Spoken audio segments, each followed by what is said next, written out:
हम सरिता दास महा नैहर सिमरा सासुर सरहद अखन वर्तमान में जमशेदपुर से एकटा शारदा सिन्हा के गीत गाबि रहल छी। अहाँ सब सुनू, जेहन लागत तेहन कहब, ठीक ने? तो सुने जाए।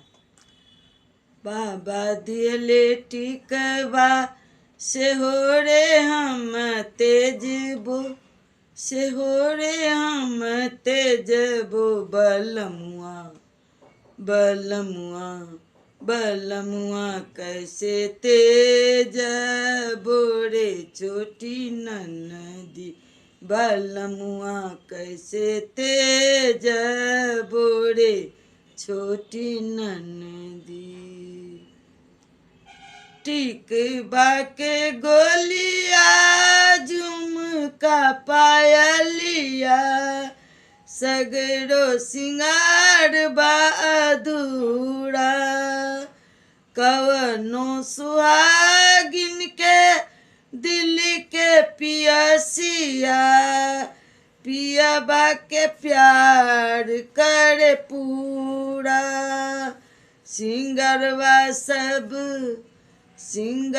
सब तेजबो रे छोटी ननदी, सिंगरवा सब तेजबो रे छोटी ननदी, सिनुरबा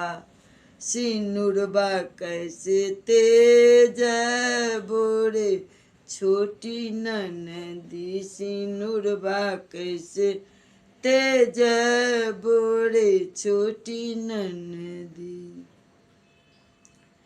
हमार जिया डोले रे छोटी ननदी, हमार जिया डोले रे छोटी ननदी,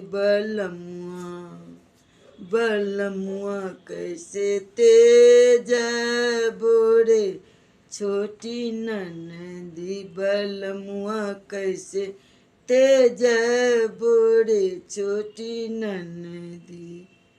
घर बार नीमन नीक ससुर बा, भाग्य से पावे कोई, ई सब छूटल हमसे बढ़ के कौन अभागिन होई।